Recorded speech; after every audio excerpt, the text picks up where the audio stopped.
You're listening to Cattywampus.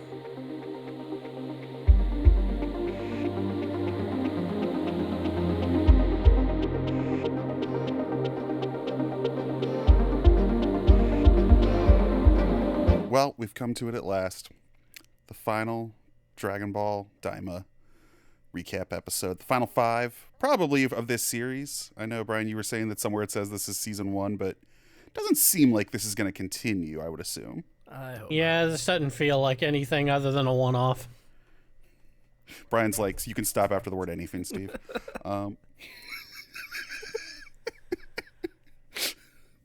Definitely not my favorite thing I've watched.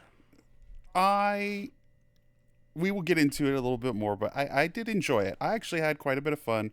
I do think the 20 count maybe was a little long. Maybe there might be a 13 episode version of this that's pretty solid, you know.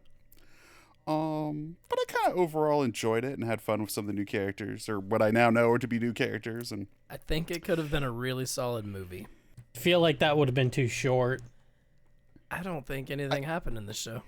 I don't know. I think it could have been. Did anything need to happen? Tremendously. I mean, it's got that comic book side story. It reminds. It's not the exact same thing, but it reminds me of like DC or Marvel does an event, and somebody's going to do a tie-in with some of the characters, and they can't really do anything to progress the characters or the story, but they can kind of have fun on the margins of the story. Whether it be a civil war or a secret invasion or an infinite crisis. And actually it does remind me a lot of the crises, like Steve, you remember like Infinite Crisis or Final Crisis. Final Crisis, where it's like, oh, a bunch of characters fell into a different dimension and they're just going to have their own little side adventure and then they'll pop back into the story. And if you're reading Final Crisis, you're kind of you don't have to be any the wiser. But if you read that book, it was fun, but it didn't really, do much other than kind of take everybody on a fun adventure. I think if I did have a criticism is those books usually will take a side character and give you some kind of satisfying like emotional payoff. And I don't know that we really got that as much in this. We got it a little bit with some of these new demon characters, but I don't know how satisfying that was ultimately. Like, obviously we're not going to like change the arc of your main character, of your Gokus and your Vegetas and stuff like that. But if I had a criticism, that's probably what it would be. But otherwise, it felt like a fun, old school kind of comic book side story of just like, I mean, literally, it's like DC did this. Everybody became babies. It was called the Sins of Youth crossover. Mordred cast a spell and made everybody kids, and if you were a kid, you became adults. That was the switch, as opposed to they just also became babies, like in this show. To quote the classic Teenage Mutant Ninja Turtles 2: The Secret of the Ooze, they're babies. I don't know. Steve, what was your kind of takeaway now that we're kind of done with it? I thought it was a fun diversion. It didn't need to be anything special or groundbreaking or change up the status quo or anything like that. It was just a fun story from beginning to end. It meandered a bit in the middle, but ultimately I enjoyed it. I think I just wanted more. I wanted it to do anything other than what it did. I don't know. I've really liked everything they did with Super. I've liked the Super movies. I thought this would be more exciting, and it just kind of didn't do anything other than retread, and it didn't have a satisfying ending. It didn't have a interesting villain. It didn't have any of the things that I want out of Dragon Ball. But also, like we've talked about multiple times, this is more a continuation of Dragon Ball and less a continuation of Z and Super. So I think this wasn't for me. Yeah, it is interesting how it is like going back to this other era. And it is also, I do agree with your point about like the villain, where I think the most interesting villains of all of it were probably the 3 cat robots. And like not the actual main villains. And they didn't, I didn't care about any of it. And the villains that would be interesting and the storylines that would be interesting just kind of get hand waved away. I don't know. Those Genda Marie frat boys have some style to them, some flair. Yeah. Although everyone kind of turned into it. I mean, we can get into it, but everyone kind of turned into a bit of a hero, except for a couple of people. Yeah, and that is true to most Dragon Ball. Like, except for the baddest of the bad, they all end up being friends. That is true. When we started at that cookout at the beginning of this series, I did understand a lot of those people to have been former villains I haven't met yet. Basically, like it's always they're the worst, and now we're best friends. Yeah, Fast and the Furious rules. Pretty much. Correct. Alrighty, well, let's get into these final 5. Steve, do you want to take 16? Sure. All right, episode 16, Degetsu. Following their victory in the castle courtyard, Goku's group encounter the Gendarmerie force at the entrance gate. Vegeta effortlessly defeats them, leaving them tied up and out of the way. Goku, Vegeta, Shin, and Piccolo alone enter the castle to find Dende, unaware that Pansy is in pursuit as well, and find Degetsu attempting to escape on a ship with Dende in his arms. Revealing his own plans to overthrow Goma, Degetsu threatens Dende unless he's allowed to escape. However, Degetsu becomes distracted when Glorio appears and throws Hibis's new hat at him, allowing Piccolo to take him down and Pansy to rescue Dende. With Degetsu in Kadan's custody, Goku's group heads to the Tamagami, who reveals it already lost the Dragon Ball. Erensu then arrives with her 2 Majin and confirms she has the Dragon Ball. Within the castle, the demon woman who traded the hat for the third eye finds Goma, who rewards her with treasure and has her assist in inserting the eye into his forehead, which suddenly allows him to grow in strength and size. And ultimately, our villain's greatest weapon was apparently a plunger from his bathroom he could use to gain a third eye of power. Yep. Who knew? Yeah, I did like it when Goku gave one of the Genri boys one of his chips. I thought that was very sweet. Yeah, that was nice of him, just handing him that bag of chips. Yeah, we can kind of run through these. I know, because, like, well, the last 3 particularly kind of become, like, what we're not even the last 3, but, like, once he starts growing, because, like, number 17, the last unless, Brian, 3. you had thoughts about 16? Not really. I don't have a lot of thoughts about most of this. Brian, you want to take 17? Yeah. Episode 17, Goma. Shin asks Eren Su for the Dragon Ball, but she declines, desiring to use her wish to strengthen the demon realm so that it may dominate the outside universes. To take control of the Dragon Balls, she proposes a one-on-one duel with Do, where Goku volunteers. They fight evenly matched, trading blows against one another, until Goma interrupts the bout in his final form. Utilizing the third eye, he telekinetically arranges the floating rocks around his fortress into an arena and challenges them. Vegeta attempts a sneak attack, but is easily defeated by Goma, even when using Super Saiyan. Goku, Piccolo, Shen, and Glorio step in to assist, but Goma effortlessly overpowers them, causing Goku to unknowingly drop his bag of medicines.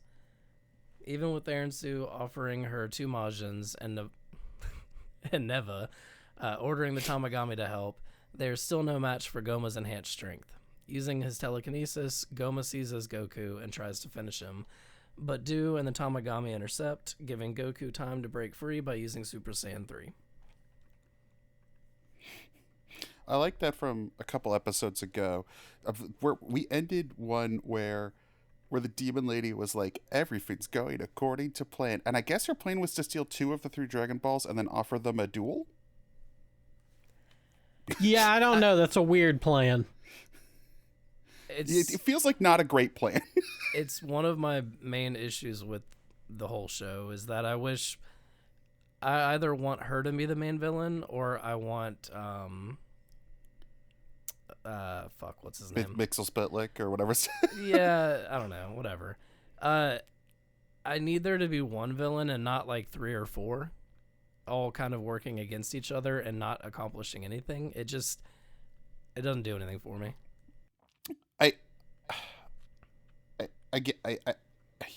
also think it was weird that, like, the third eye just felt like such a late stage introduction, and now this object seems more important than the Dragon Balls, actually. And more powerful. Somehow, yeah, basically up until this point, the show was Dragon Ball, and then these last 3 episodes are basically a redo of like the ending of Super almost. It's not a tournament, but it's basically the same damn thing. It feels like it's like one of the smartest things the MCU did when adapting the like overall like their kind of like Infinity Stones things was they understood, they're like, we should probably just make objects that are already in the stories the Infinity Stones, which is not how it is in the comics. For anyone who doesn't know, like for anyone listening who doesn't know, like the Cosmic Cube is not an Infinity Stone; it's its own thing. But I get why that would be like. It's like, oh well, I have this Eye of Agamotto, plus there's a Time Infinity Stone. I have this Cosmic Cube, plus there's a Space Infinity Stone. You do get to a point where you're like, I'm sorry, are the stones important or not? And what about these other objects? And that's what this kind of felt like. I was like, what? Why is the? It just feels like it should be like, oh, he got, And I get it's kind of anticlimactic in that the 3 if he got the 3 balls, he could just make a wish and that would be it. Now, granted, his wish could have just been to get real big, which would have been an interesting callback to the first arc of Dragon Ball, because isn't that all what's his name wants? Yeah, I mean he Pilaf. basically is a Pilaf. He's like a clown Pilaf demon. Yeah, he's Harley Quinn Pilaf. It was fun seeing Super Saiyan 3, and I don't know. They're different forms. Seeing them in like child form was pretty fun. But I just, in comparison to watching Broly or watching Superhero, I didn't feel any like excitement or joy. I don't know. I might have felt differently once we get there, but I do think like the levels of Super Saiyan, even as I come to understand them, I don't know that I feel a lot of like meaning behind the number is higher. Number go high, number go big. I was gonna say, wait a minute, is it the next episode where we've talked about the levels and understanding the levels, and in one of these episodes they demonstrate. Yep. Here's 1, here's 2. Yep. I think it's the next one because he goes to 4. Yeah. Or Vegeta does it, maybe. I'm trying to remember. Well, we'll get there. Let's move on to episode 18.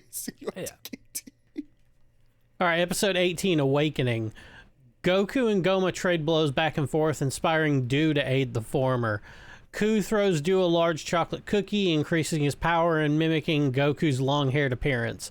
The two fight well together until Do's sugar rush ends and he's replaced by the Tamagami, albeit now at a power disadvantage. When Goma knocks Goku down, he begins charging a finishing attack, but Neva uses magic to grant Goku more power, allowing him to transform into Super Saiyan 4.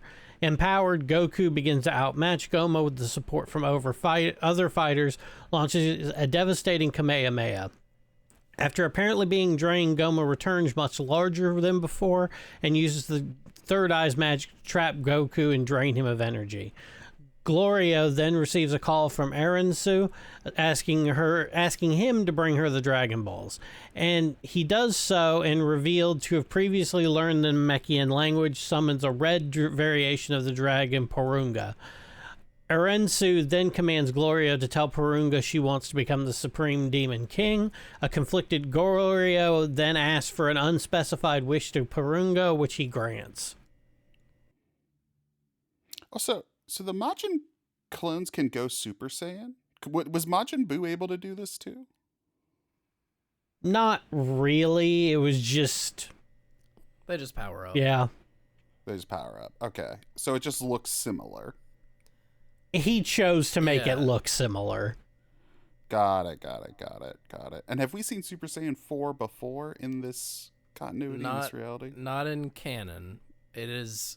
It's part of until now has strictly been in GT. Okay. Yeah. So now it is canon. I guess. Does this make people happy? Is this something? I personally kind of hate Super Saiyan 4. I think it's fucking hideous. I mean, I don't know. I haven't looked around online. I don't do much thinking about Daima in my spare time.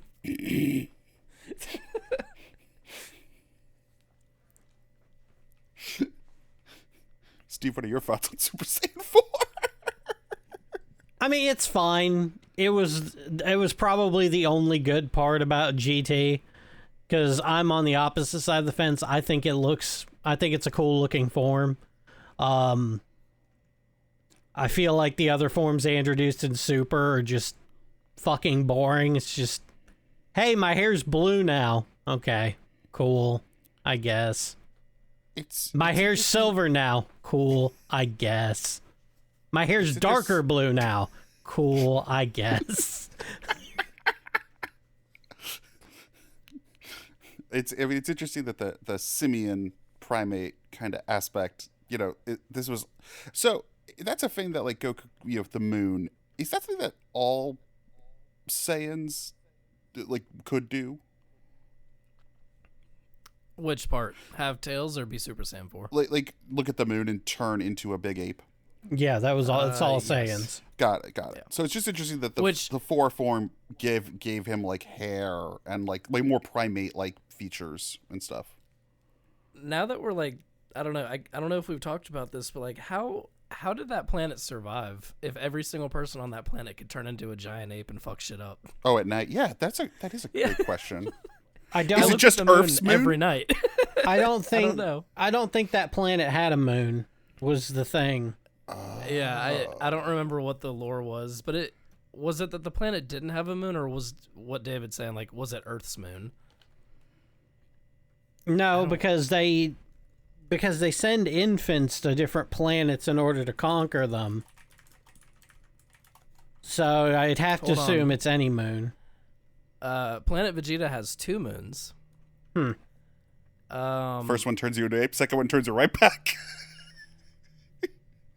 Yeah, I don't. The first question, wouldn't all of the Saiyans have destroyed the planet during the full moon? I kind of assumed it was a super. I mean, my guess is it's the Superman thing, right? Where it's like it's Earth's moon. There's something about the quality of Earth's moon that turns into a big ape. Right.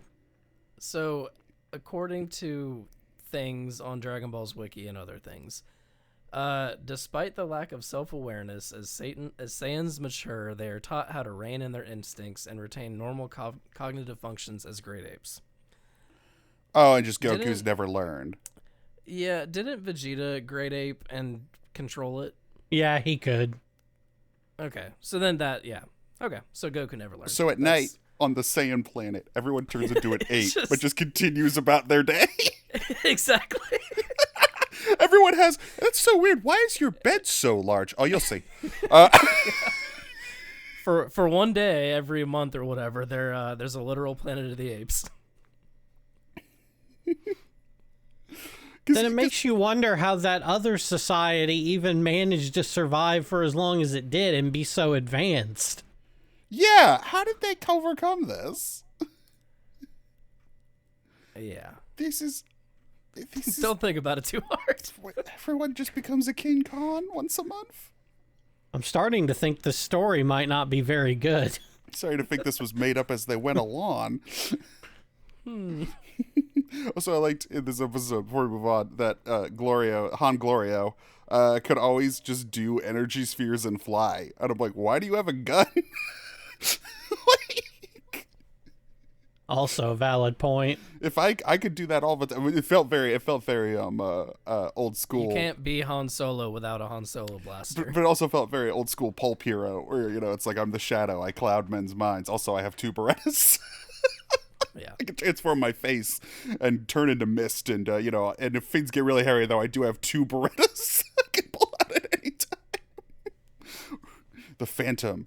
I stalk the jungle. I have the power of the animals. I have a magical amulet, and also, don't worry, I have 2 Berettas in case things go south.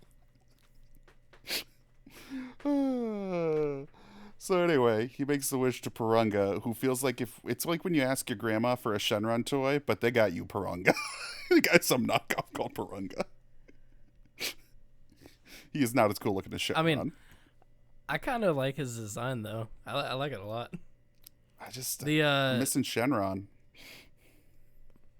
I think it was just like I had seen Shenron for years and years, so seeing a different one was just like, ooh, he looks like he's been working out in whatever dragon world they live in. He's jacked. Yeah. Just a jacked dragon. Up until Purunga, I don't know that I'd seen a jacked dragon before. What does a dragon god lift? I have no idea. Other bigger dragons? Oh my god. Alrighty, let's do episode 19. All right, episode 19, Betrayal. Against Eren Su's command, Gloria uses the wish to restore the bodies of Goku and his friends. As the Dragon Balls disperse, Vegeta fights Goma first, while Eren Su fires Gloria. Evenly matched. Is that a Wikipedia? Was that in the show that Gloria was employed by Eren Su? I don't know that he was fired. Was he employed by Eren Su? No, actually, she does say she fires him. Was there an HR contract at some point? Was he attempt to perp? Like what? Very good. I guess I don't know. He should have read the terms of the agreement. Yeah. All right, hold on. I lost my place. You made the wrong Dragon Ball plan. We're putting you on a pimp, Gloria. Evenly matched with Goma in his base form, Vegeta immediately powers up to Super Saiyan 3 and begins to batter Goma around. Ashamed for his supposed betrayal, Gloria returns to Goku and his friends, though they welcome him back with open arms. Vegeta's barrage ends with a massive final flash, though the third eye continues to heal Goma of his wounds.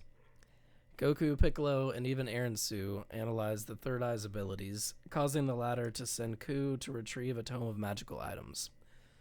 Discovering the third eye can be dislodged with the 3 consecutive hits to the back of the head, Eren Su relays this information to Goku and his friends. This should make some sign of 1099 first. Uh-huh. Bulma reins in an exhausted Vegeta, allowing Goku and secretly Piccolo to attack Goma with his plan in mind.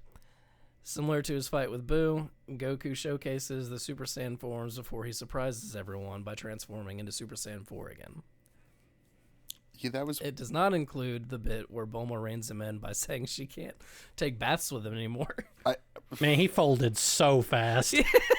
No more baths! He's like, shit, I gotta go home, guys. That was weird, though. Oh, no, because I was about to say, it's Goku who doesn't bathe. I guess Vegeta bathes. But only with Bulma. Only with Bulma, yeah. It didn't seem like they were that much less powerful as kids, since they could also do Super Saiyan 4, so I'm not really sure why them being adults again is helping all that much. They weren't fully used to their bodies, David. They trained, though. Remember, we watched them get used to it. I know. Which they didn't have to redo this time. He's like, all right, I think I'm finally used to my adult body. Oh, shit. Thanks, Glorio. I'm glad Eren Su fired you from your long-term employment.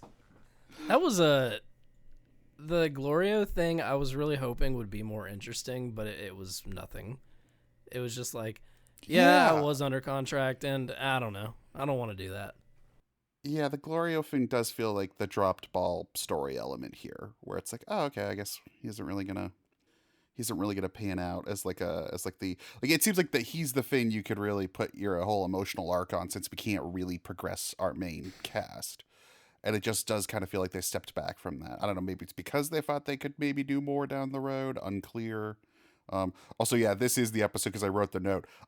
This is the note I wrote. I'm very glad Goku walked me through each level of the Super Saiyan of the penultimate episode. Better late than never. Walked you through it, showed it to you. Yeah, I was like, where's this? This should be in the intro. He was literally a toy commercial. It was very helpful. I feel very educated. Alrighty. Let's take it home.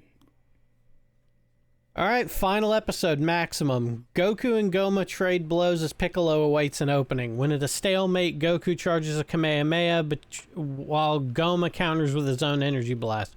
Goku's Kamehameha ultimately pierces through Goma and the border between all 3 demon worlds. Goku then strikes Goma twice in the back of the head before being repelled. Goma uses the third eye's power to heal himself and attack everyone. In the commotion, Ku uses the tome to hit Goma 3 consecutive times, removing the third eye. Gloria then crushes the third eye under his foot, while Aransu and Marba seal Goma and Degezu away for 99 years. Afterward, Aransu refuses to be nominated as the new Supreme Demon King, so Ku is chosen since he was the one who defeated Goma.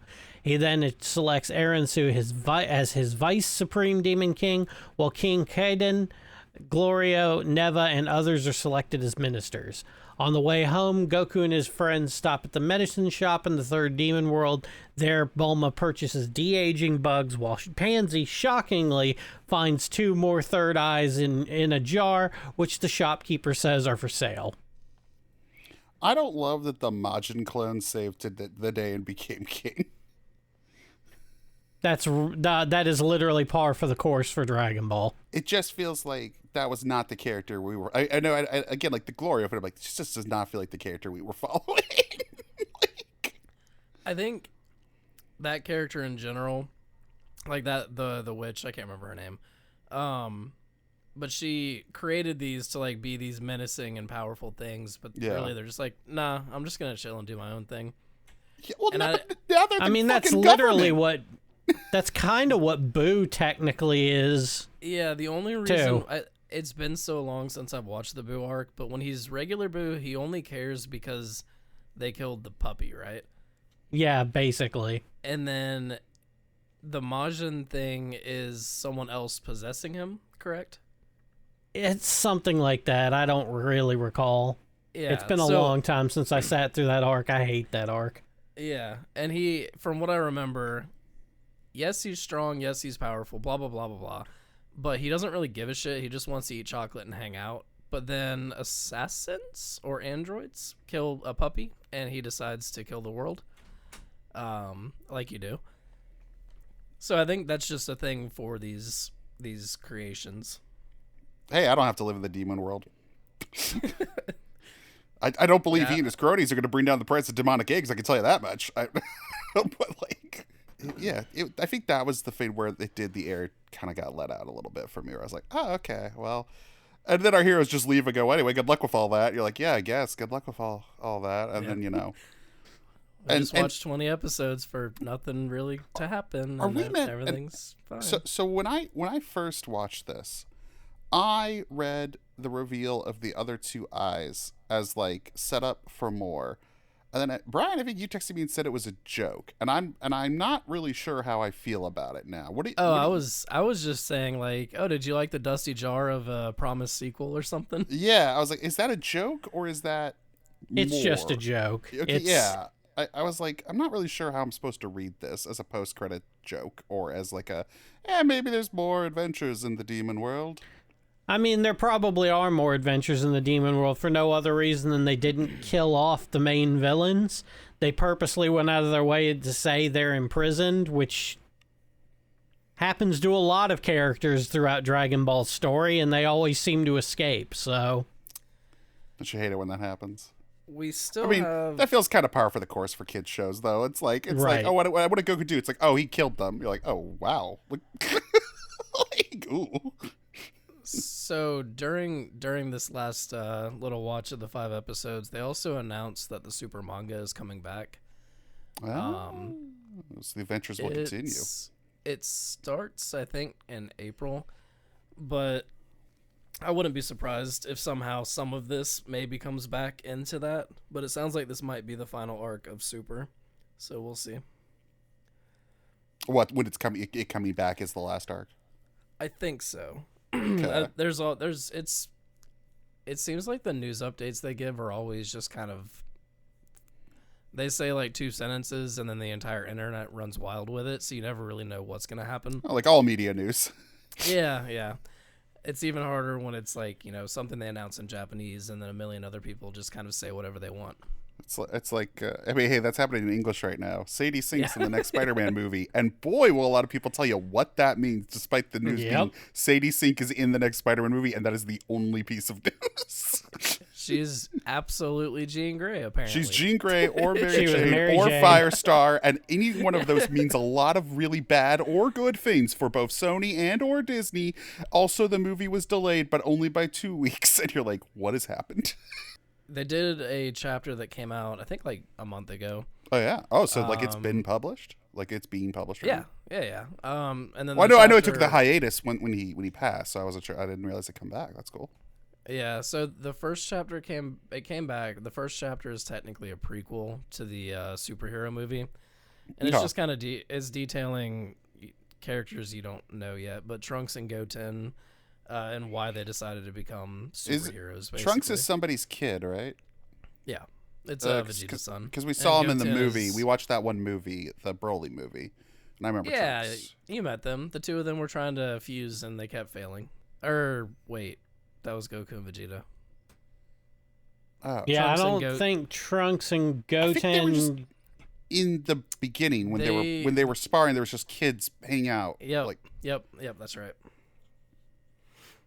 So in Super, they're teenagers, and they Gotcha. have become superheroes basically. like their parents. Yeah, but with like costumes and catchphrases. Oh, and- like for real. yeah. Oh. What a But development. yeah, so the new chapter is just kind of detailing that, and then when the arc comes back, it's I guess going to continue, and I think it's the final with Frieza Black or whatever. We'll see, or Golden Frieza. I can't remember what.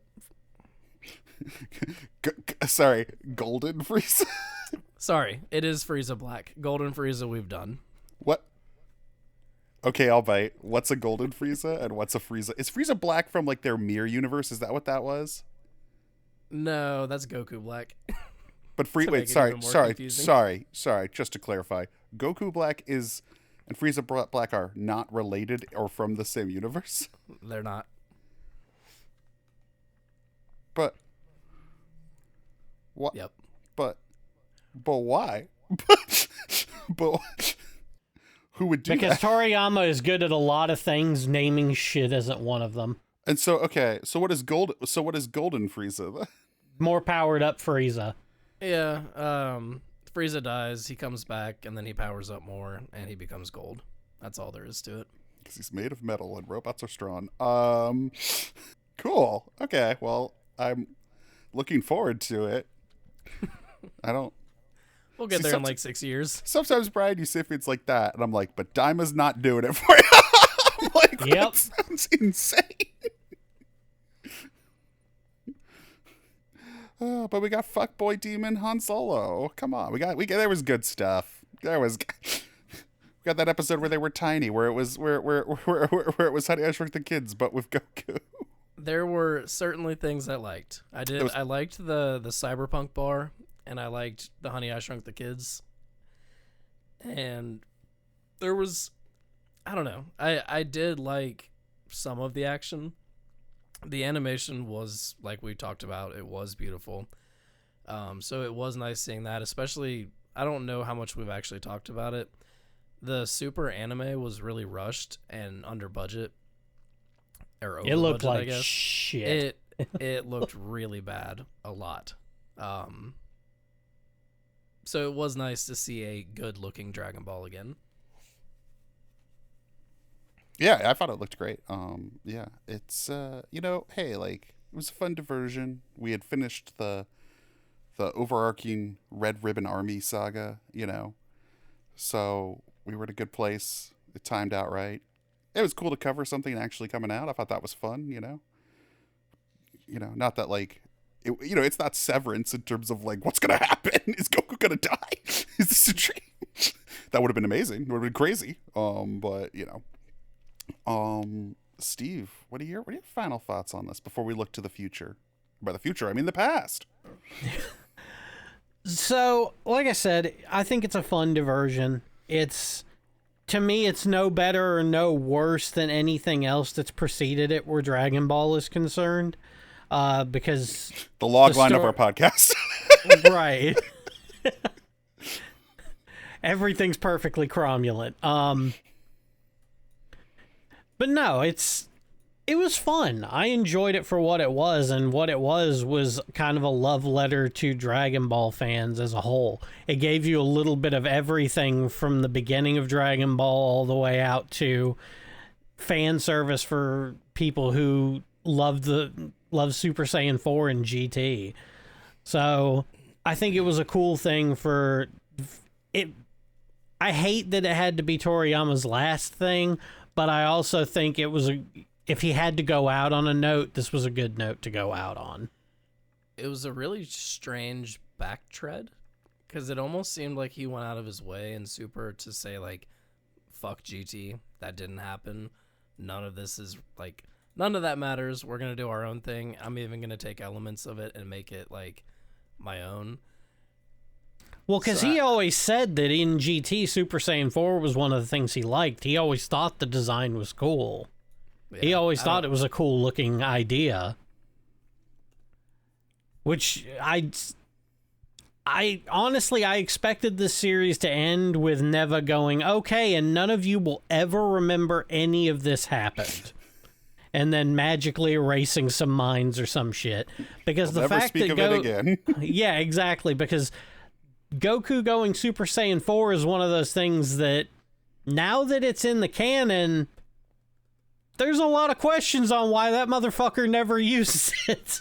So didn't they specifically say something like he couldn't do it again? No, he said he didn't think it would work. Because I think I'd read like one fan theory or something that the only reason that he was able to do that was because of what was his name? Never. Yeah, they were saying like Neva gave him the power, he used it, and that's gone. Yeah, but But it's Goku. That's one of those. You Right. really think he wouldn't be training his ass off to do it himself again? By the time we meet him in Battle of the Gods, he would have been able to do it again. yeah. Maybe he forgot. He is an idiot. There, I solved it. There you go. He forgot.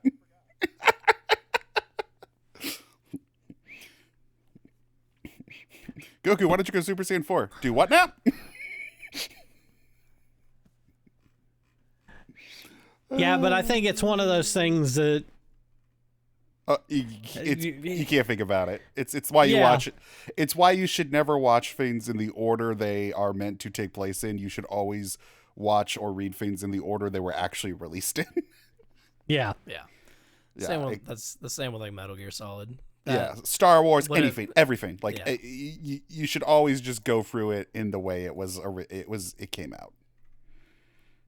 Because it's not. Yeah, it's too weird otherwise. It's no longer coherent. Yeah.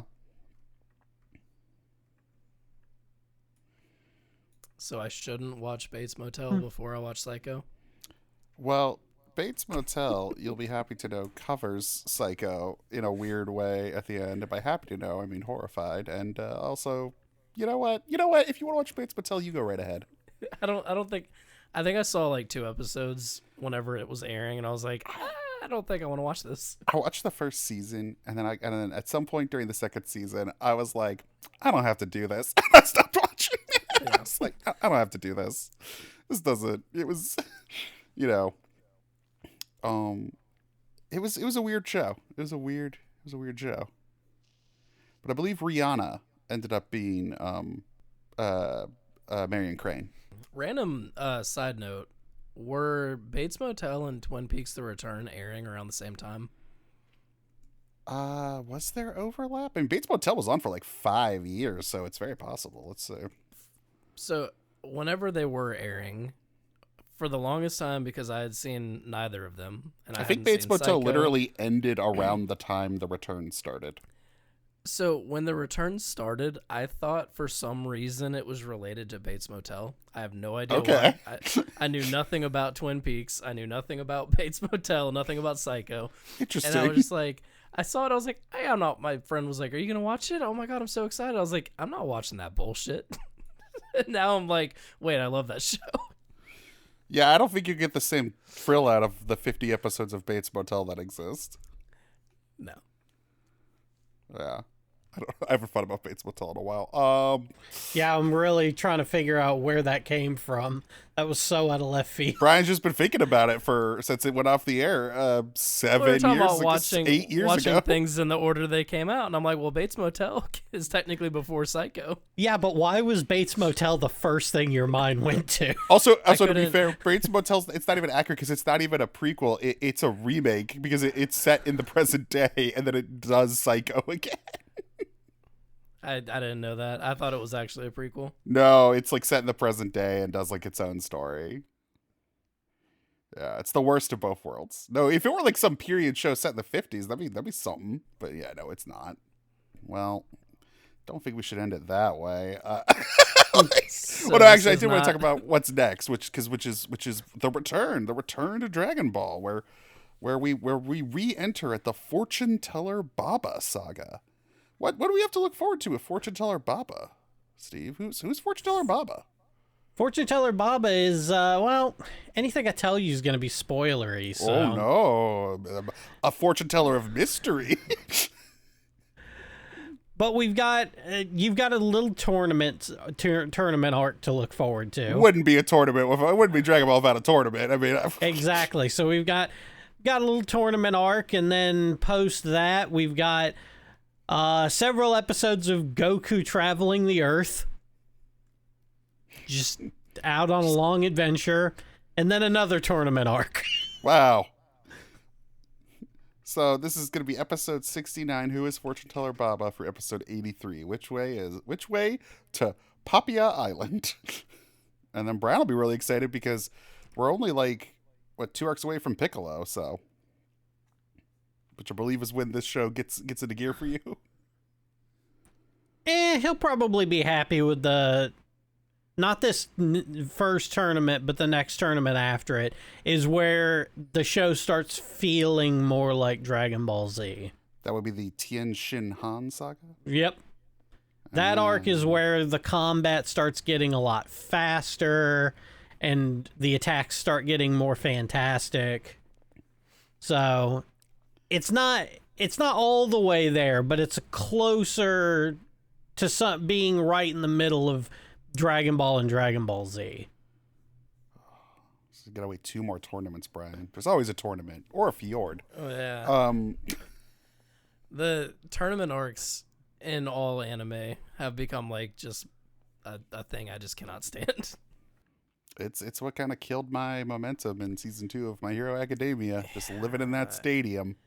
Yeah, that it's over now, and I really want to finish it, but then I got spoiled on most of it, and I'm like, yeah, I don't know that I need to finish it. Yeah, now that I know how My Hero ends, I'm kind of just like, I don't think I care.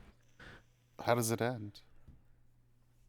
From my understanding, and this, I haven't thought about this since he told me, and I'm probably wrong, but it sounds like he saves the day, but then he loses the powers again, right?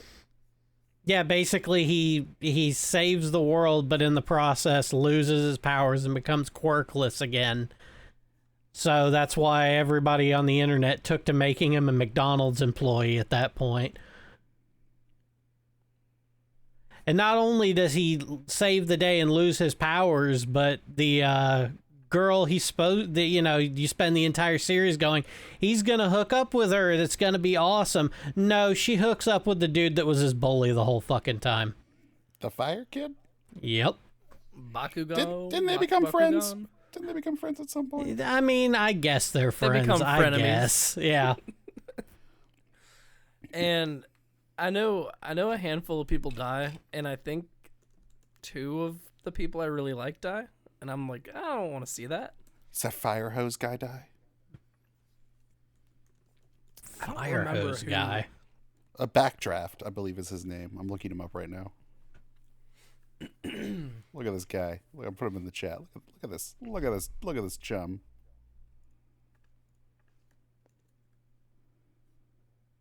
Look at that guy. I love him.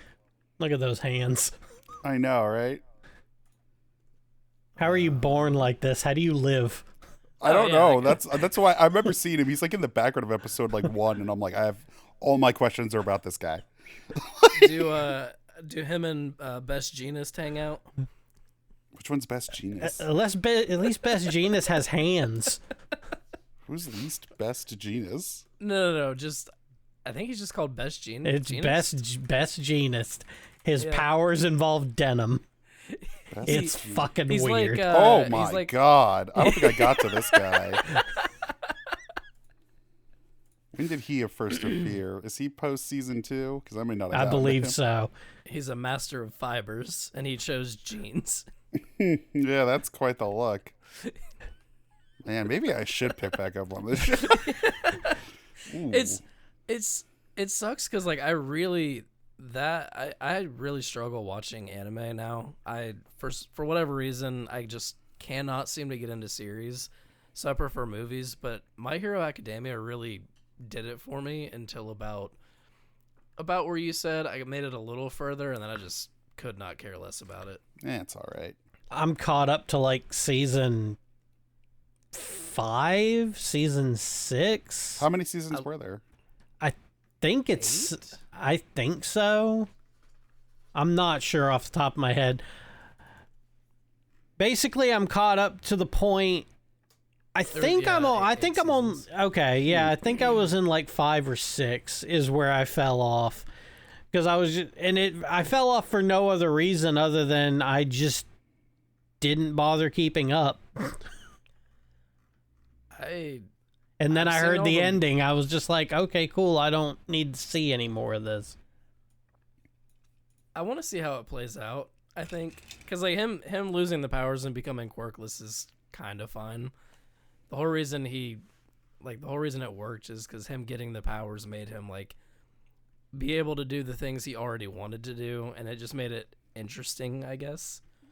I don't know. I was curious about what happens to All Might. Well, if you're not enough out the suit, you don't deserve to wear it, or whatever that powerless guy said to that kid. Whatever that guy who just stepped out of a suit said. The only anime I think that I've actually watched and finished Daima. Yeah. Other than Dragon Ball related things. Got you, sucker.